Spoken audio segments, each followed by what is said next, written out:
Fanalysis combines the data made popular in fantasy football with the latest sports betting trends to find you the sharpest angles. And for that, we welcome back Tim Murray, the co-host of VSiN PrimeTime, weeknights 6 to 9 p.m.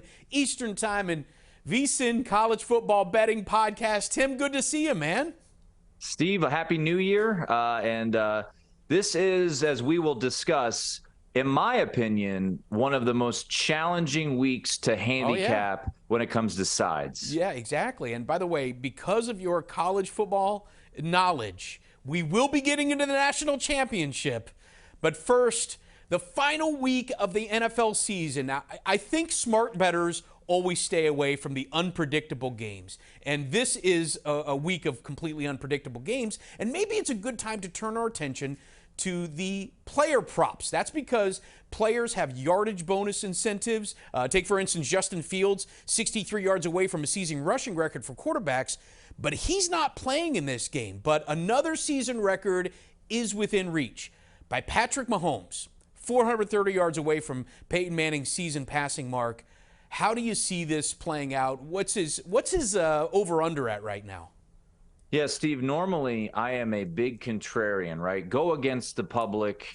And more often than not all the time, but more often than not, that's a popular and a profitable endeavor. I'm going to be riding with the public on this one. So you could look around at DraftKings Sportsbook. It was 323 yards for Patrick Mahomes. That's a big number, right? That's a lot of passing yards for Patrick Mahomes to obtain against the Las Vegas Raiders on Saturday afternoon. But I think a lot of things are building towards the over. As you alluded to, Patrick Mahomes is 430 yards away from setting the NFL record for passing yards in a season.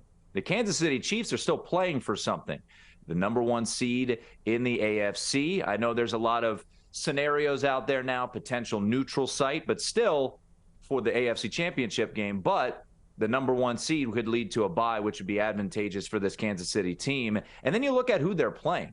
The Las Vegas Raiders are a team that, well, I wouldn't say they enjoy it, but they give up a lot of passing yards. Right now, they're 29th in the league in yards allowed per game at 246. And I look back to last week, Steve, you look at Jarrett Stidham, he's trying to prove to the Raiders, I'm the guy. You don't have to go out and get Jimmy Garoppolo or Tom Brady. So he's going to be playing for something in this game. And I anticipate the Raiders to put up a fight in this game, which would then lead to Patrick Mahomes maybe being on the field a little bit longer to obtain that victory. So, yes, it's a lot of yardage to look to the over, but I think a lot of things are building towards that. And then lastly, let's just look at what he's done the last 4 games. He's actually gone over 323 passing yards in the last 3 out of the last 4 games. So 3-1 to the over if you use that number in his last 4 games. The incentive of playing for a 1 seed, playing for a record.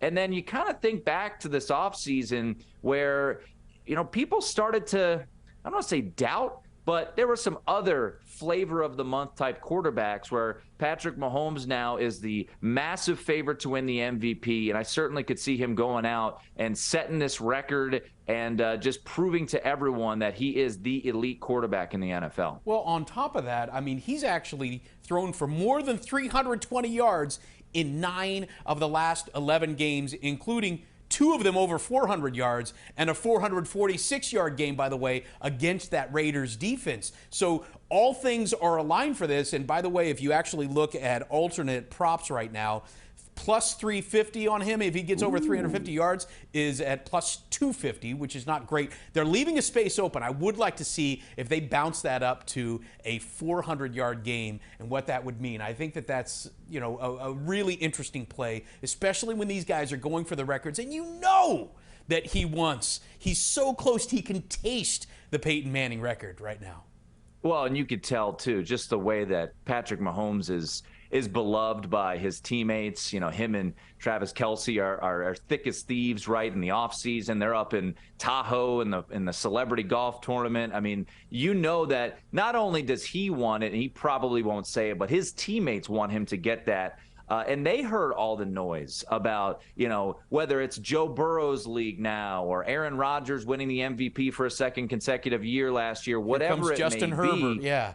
Yeah, exactly. And people, we'll talk college football here in a little bit, but I always got a kick out of when, Nick Saban would say, oh, people counted us out when they're a touchdown favorite in every single game. These elite athletes always find different ways for motivation. Look, at the end of the day, no one doubted that Patrick Mahomes was one of the elite quarterbacks in the league, but they find little ways to kind of get themselves motivated. And if you can go out and break, Peyton Manning's record, especially against a division rival, and lock up the bye in the AFC, I think you're going to do it. And like you alluded to, against the Raiders defense, he's had success. He's had a lot of success against the AFC West too. So yeah, here in my backyard on Saturday afternoon, I would not be surprised if a record is broken. Yeah, might have to jump on that quickly. Your thoughts on some of these other incentives?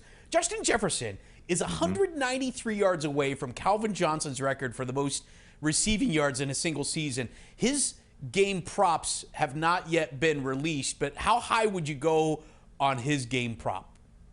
Yeah, I think it's another one where, you mentioned the alt lines. Those are always fun. And I would say, as if you're trying to truly make some money, playing alt lines on a regular basis isn't the most profitable endeavor. But look, on week 18, if you want to, get a little frisky, maybe try to find an alt line somewhere for Justin Jefferson when those lines come out. As you alluded to, we haven't seen any yet. But, this is the type of game where they're playing the Chicago Bears, and we know, Nathan Peterman starting for the Bears. The line has moved heavily in the favor of the Minnesota Vikings. Vikings maybe trying to get that ugly taste out of their mouth that, they had last week, getting crushed by the Green Bay Packers. So I could certainly see Kirk Cousins.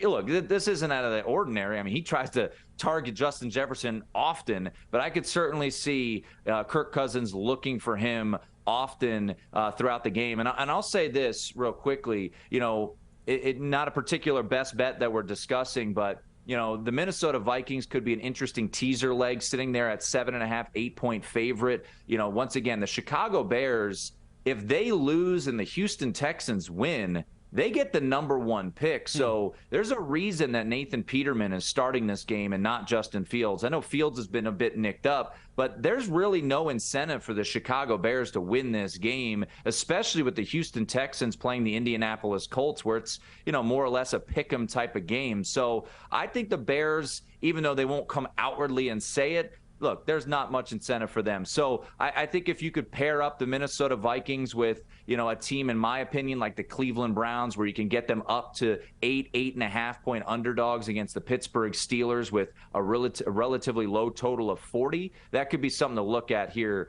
this weekend. If you're looking for some, kind of normal action, so to speak, on Sunday. Sprinkle it on there. And by the way, Jair Alexander doesn't play for the Bears, so that will help Justin Jefferson out quite a bit. Another quick thought, Zay Jones is 98 yards away from a $750,000 bonus, more or less. His 100-yard prop is at plus 425. Real quick, you in on that?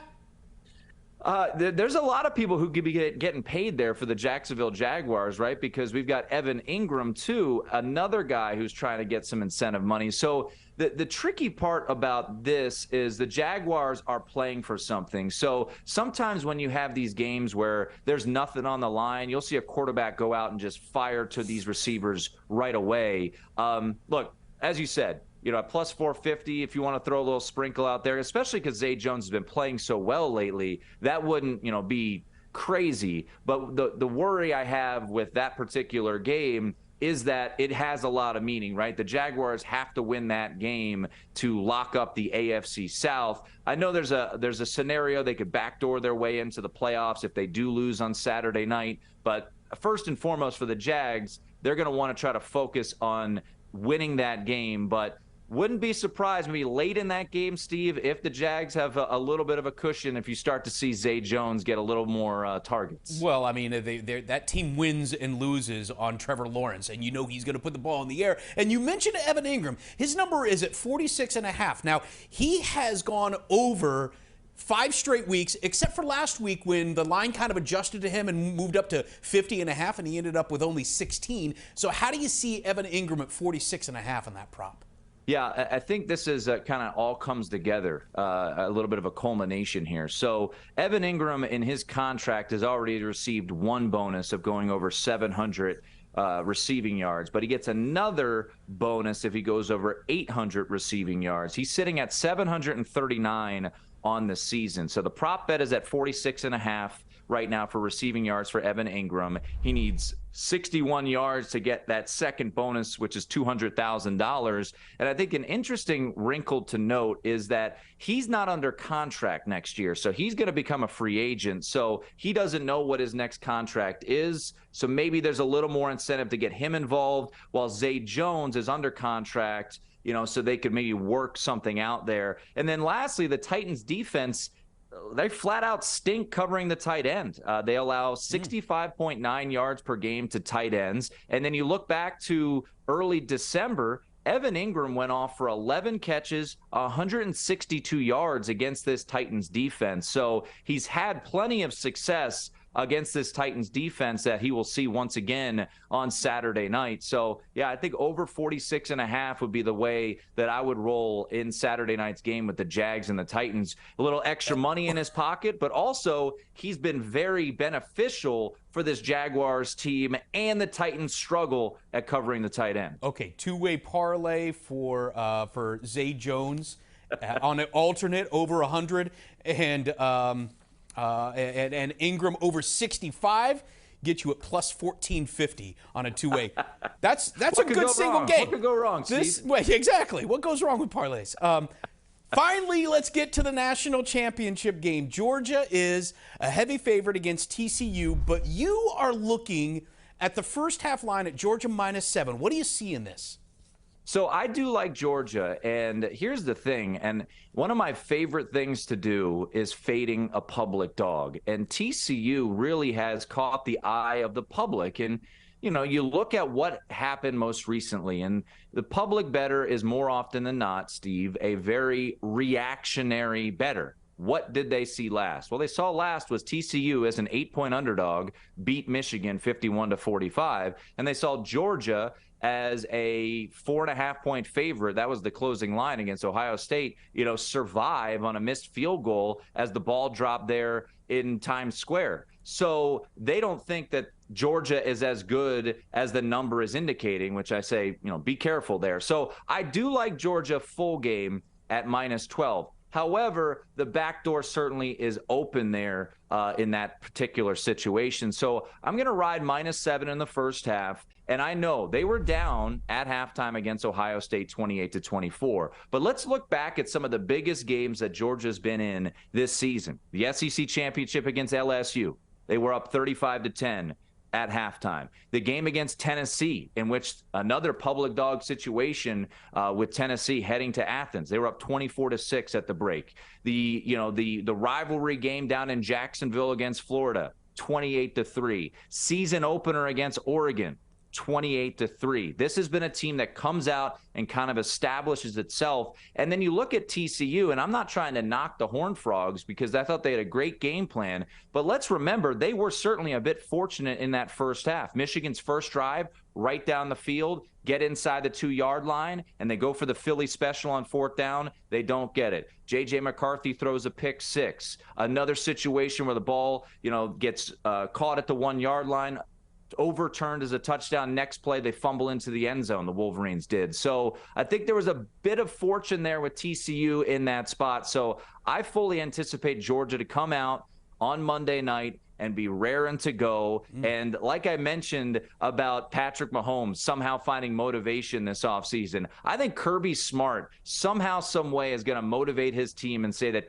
people don't believe in them because they, survived against Ohio State and had to come from 2 touchdowns down. So I expect Georgia to come out, kind of flex their muscles a little bit and be up by a touchdown or more at the half. Well, especially when you consider, the Big Ten teams, by the way, didn't do very well in the bowl season. So maybe that weight of TCU's win over Michigan isn't nearly as impressive as we once thought it was, but it's certainly going to be a fun game to watch nonetheless if the Georgia kicker doesn't miss many field goals. That's how Tim values his best bets of the week.